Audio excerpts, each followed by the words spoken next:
Democratic Congressman Khanna of California. Congressman, thanks for joining us. You've been adamant that Democrats in the House should continue to demand that there is an extension of the Obamacare subsidies that is set to expire at the end of the year.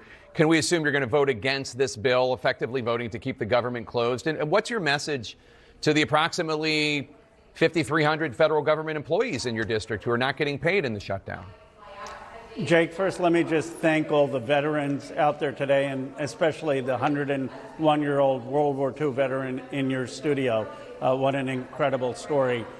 Let me say this. I am going to vote no because I believe we need to make sure that health care premiums don't spike. There's a taxi driver in Arizona who has cancer whose health care premium literally will spike from $44 a month to $2,600 a month.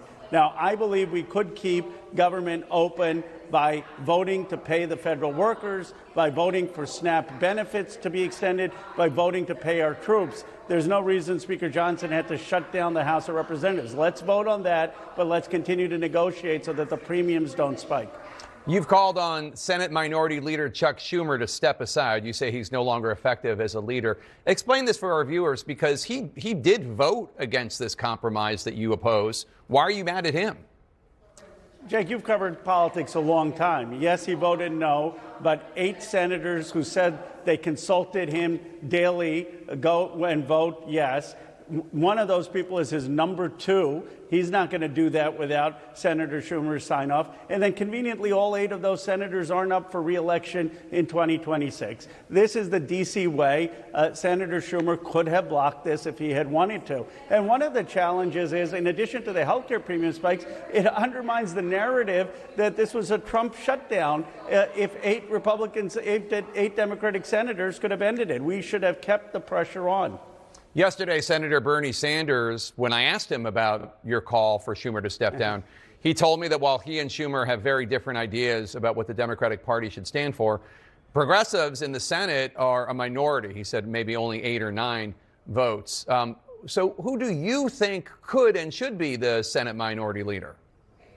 Well, look, they're already annoyed enough that a House Democrat is calling for the Senate Minority Leader to step down. So I don't want to hurt anyone's chances. But there are plenty of good people.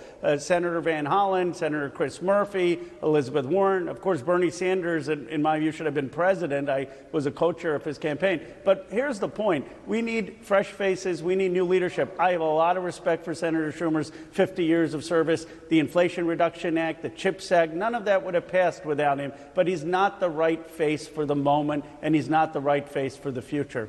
If any Democrats in the House cross over and vote with Republicans, will you call on House Minority Leader Hakeem Jeffries to step down?